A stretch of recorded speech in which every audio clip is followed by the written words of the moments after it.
if we constantly say we don't know the day or time, everybody has a expiration date, right? Mm-hmm. And we don't know when the expiration date is. Right. However, we live life sometimes not living it at all. We're just existing, or we're living it haphazardly. Maybe I'll sing or I'll be godly today. And sometimes it's by circumstances.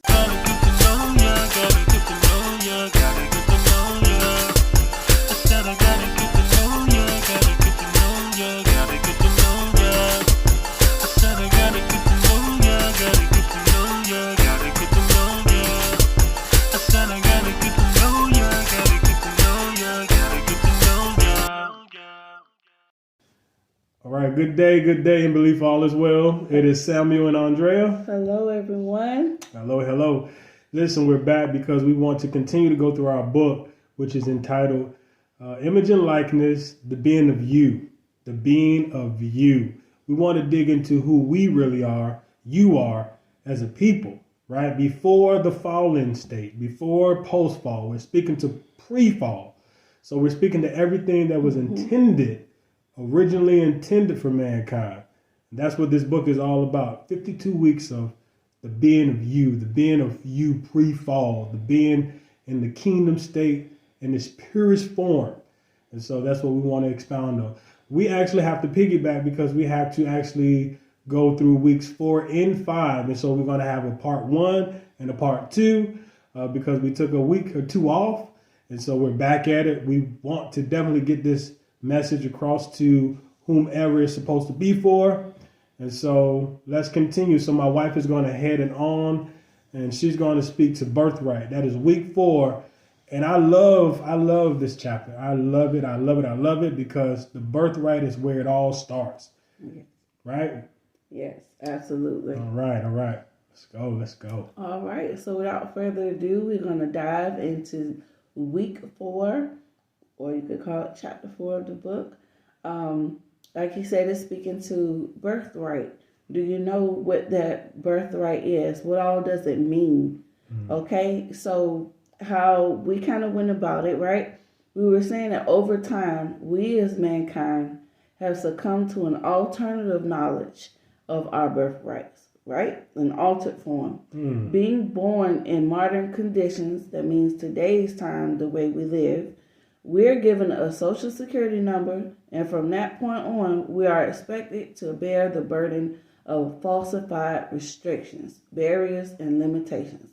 Now, before I go any further, that sounds harsh. That sounds like a lot, right? Yeah, but think about it. Right? It's something that we really don't think about because it's just something that we naturally do, and there may be this slight argument about, that comes with our freedoms, our nationality, different things. But before any of that, God established his government and his kingdom rules, which we were ultimately always supposed to adhere to, right? Well, partake in. Right. It's not a thing of rules, it's not a thing of regulation.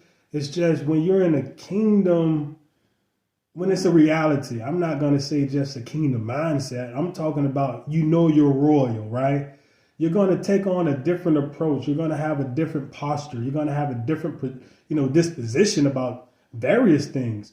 It's only because it's in conflict with this constant fallen state that we are basically in a compromise where we're always battling back and forth with, should I or should I not? Should I take a stance for this or should I not? And so that's the thing that we battle with on a daily basis for those that are, truly seeking their rightful positions, right? We battle it, and it's a very challenging thing when we're actually in conflict with a system that is basically providing comforts, right? They provide comforts. And this goes into the book, deeper, but let's stick with what we're talking about as far as birthrights. But in respect of birthrights, that's what we're dealing with. The battle of two systems. One is telling you your birthright is only this. Another, which is the kingdom, is giving you the truth. It's giving you the whole picture. We look at picture frames. We look at shots, snapshots, wherein the kingdom is giving you the full picture. That's the big difference. Okay. It kind of hits on the first point about do we as a people have doubts sometimes about what we truly possess because of where we were birthed or raised physically? Yeah. I mean, absolutely. I mean, that goes across the board as far as you may have someone that is birthed out of wedlock, right? That's already a huge thing where people tend to discredit or discount that individual early on unless it's proven otherwise, according to man's standards, right? According to man's success system. You may have somebody that is, birthed from a rough, neighborhood, right? The projects and things of that sort. They're not supposed to have the same success as somebody that, came from, right, or come across the same opportunities as someone that has been born with, per se, a silver spoon in their mouth. Or prestigious, what we call prestigious background. Correct, prestigious background. But again, it's according to man's standard, right? Mm-hmm, but again, we're speaking to the human race. We're speaking to all mankind when we speak of birthrights. We're not talking about somebody that is, of a certain demographic, a certain fictitious race, right? Because that's conjured up as well. We're speaking to all humanity, all mankind that want to actually hear what the king is saying, right? Because those are his children. Mm-hmm. What the king is saying, and they're responding to what the king is actually communicating. Those are the children. The children are the ones that are responding. Okay? That's the difference. You keep stepping on my points, but that's good because you're taking me right into it. All right. So the next thing that we wanted to bring out is if you accept the truth of you being an heir to the kingdom. Yes, that's huge. Then you're able to partake in everything there is to inherit from the kingdom. Absolutely. That's huge because of the simple fact that many of us, we're so, again, boggled down. We're so in tune with this fallen state that we just can't see beyond what's in front of us. We just can't see it. We can't see how can this kingdom be a reality, because we're in the flesh, right? Now, that's a thing in itself, too. We're actually spirit wrapped in the earth suit. Mm-hmm. But most of the time you're not getting into the compass of all compasses, which is the word of God, you won't come across this information. Yeah. You're going to take everything for what it is, right? The systems in place, the information that has been sold on the media fronts, you're going to take it for what it is. You're not going to think about it. You're going to say 1 + 1 = 2, and I dare not even test it. I dare not even test that's, wrong, or, let me dig a little deeper, right? Because it's something that is normalized. Once it's normalized, then we don't second guess it. That's the same thing with, the identity. Are you an heir, right? Mm-hmm. Some people say, well, you have to be this type of religion, or you have to be engaged with Christianity. You have to be engaged with Buddhist. You have to be engaged with Judaism, or whatever the case may be, right? At the end of the day, it has nothing to do with any of the above, right? Your birthright is your birthright. Your identity is wrapped up in your birthright. And, to be quite frank, in the beginning of time, God never established any type of religion. He said relationship. I wanted my sons, my offspring, my heirs to actually fellowship with me and partake in this expansion that I've granted them. And I've conferred it unto Adam and Eve. And of course, through the redemption process, Jesus, he's the firstborn, right? So he brings it back home and says, hey, now my brothers and sisters, they have another chance to partake in this kingdom, right? Birthright, no more pain, no more suffering. And that's not a thing of future, that's now and then, right? Yeah, and that actually That's amazing. That actually was my last point that he just touched on, just in tune, I guess.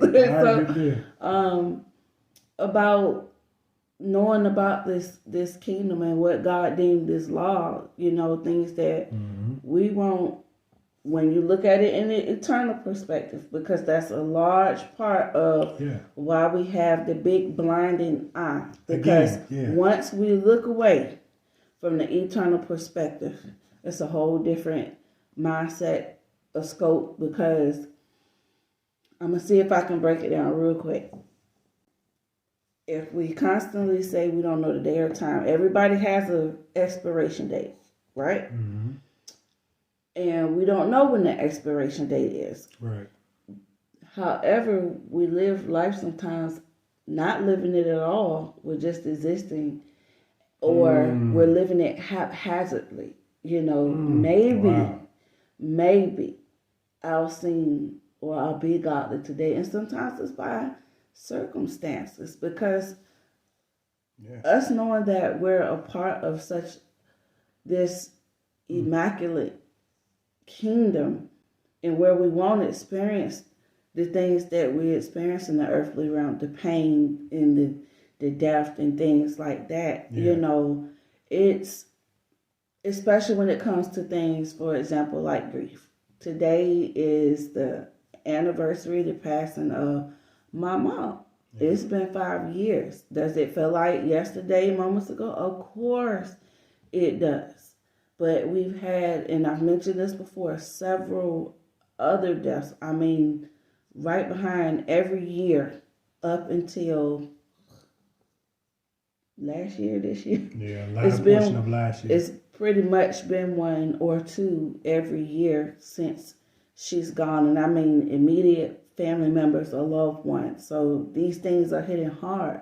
And when you think about the things that we'll experience in eternity, everything that we're doing right now is leading up to that point, because we don't know when our last breath will be. So how are we going to live this lifestyle of being heirs? A lot of times I sit and I think, and I'm just like, and I have to include myself, because sometimes you don't know how you'll respond until you're in a situation. Mm-hmm. What if it was this really great group, that you were fascinated with, or this celebrity that you were so taken by, or what people they actually do idolize, which is something that we shouldn't do. Right. And you had the chance to be in their presence, and they gave you all these steps, or gave you these suggestions of just how you could just be in this person's presence, and you imagine what that could be like. It's the same, but it's not the same when you think about being in the presence of God, because we don't have to wait to be in His presence. He's waiting on us for us to invite Him into ours. And that's such a beautiful thing to know, that we can invite God into our space. He's given us these gifts that are so free to have. And He's saying, hey son, hey daughter, I know you're going to experience these things, but you're not by yourself. I'm right here with you. Yeah. I'm right here taking care of you. I'm not the cause of these things. And, not the cause, correct. And it doesn't mean I don't love you. Right. Or that don't let these things attention happen to you. But I want you to know that I'm walking with you through these things. But because of how we as a people have allowed things to be, the sickness and different things that are coming upon people, we're having stress in life. Stress is the number one killer. Where is it coming from? Yeah. All these man-made things, man-made rules. You have to work to live, right? Well, job. You have to have, these jobs. You got to go to school, and you got to pay back school loans, or, just all these things that we were never, our real intent was never set that way for our true purpose here. Right. And it gets so mixed up and tied up that sometimes we don't know where to draw the lines at. And that's why it's so important to read his word, to know where you truly, truly come from. People can laugh at it all day. They can make fun of it all day. Hey, listen, that's fine. I'm going to allow you to be you. I'm going to allow you to live you, because when Jesus walked the earth, he laid the blueprint. Hey, he who has ears to hear, let him hear. That's right. Let them hear, because you can only tell a person but so many times, and then what? You're free to go. You're free to move on from it. But it doesn't mean that I'm this hateful person because I disagree with something somebody says or something somebody does. The liar, the person that's in that, which is a big one, people, I guess, put this top tier if you're in same-sex relationships, but you have the adulterer, the drunkard. It's so many things in that. God holds it all here, but we try to place it at different levels because we don't want to look at how, we're all being saved from something. He's working on all of us with something, delivering us all from something, keeping us all from something. But at the moment that we allow the world to tell us who we are, or, do what makes you feel good, doing what makes us just feel good, doesn't mean it is good. Right. But we've taken on that, people really taking that narrative on.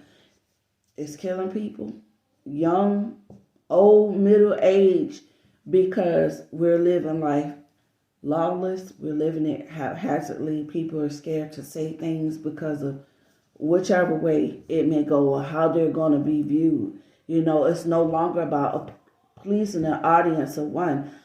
For a God that people truly don't, or they say that they don't believe in. I mean, we spent a great deal of starting off with the Lord, and it just, just subsiding along the way for some reason. But look at the way things are going now as well.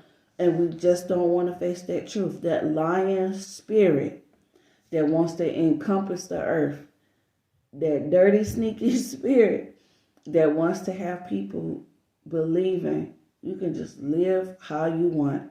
Forget the person that's not agreeing with what you're saying. Forget the person that's not doing anything for you, meaning no good. With some people, we have to be patient. The same way for some of us that people were patient with us and they didn't give up on us. But that is not the attitude. That's not the mindset today of a lot of people. And it's hurting us as a nation. It's hurting us as a whole, So it's definitely something worth praying about. It's definitely something worth, listening to. It's not a lot of being bold for the kingdom of God. For some people, it cost them their lives. Some people, it cost them their livelihood. And because we are used to these comforts, for some reason, we've gotten the idea that, we live this life for God, and we just shouldn't experience, certain things. And it's the total opposite. It's the reason why he said to lay your life down. And I know it's a hard thing to fathom. Well, why? Because if we truly believe in what we stand for and the works that we supposedly live by, we have far much more to gain than we do to lose. Otherwise, we wouldn't behave and respond and treat people the way that we do when they don't live up to our standards. And they hurt us and they disappoint us, and we put up this guard and these shields and walk away from a lot of relationships that some we weren't meant to walk away from. We just needed to be patient with,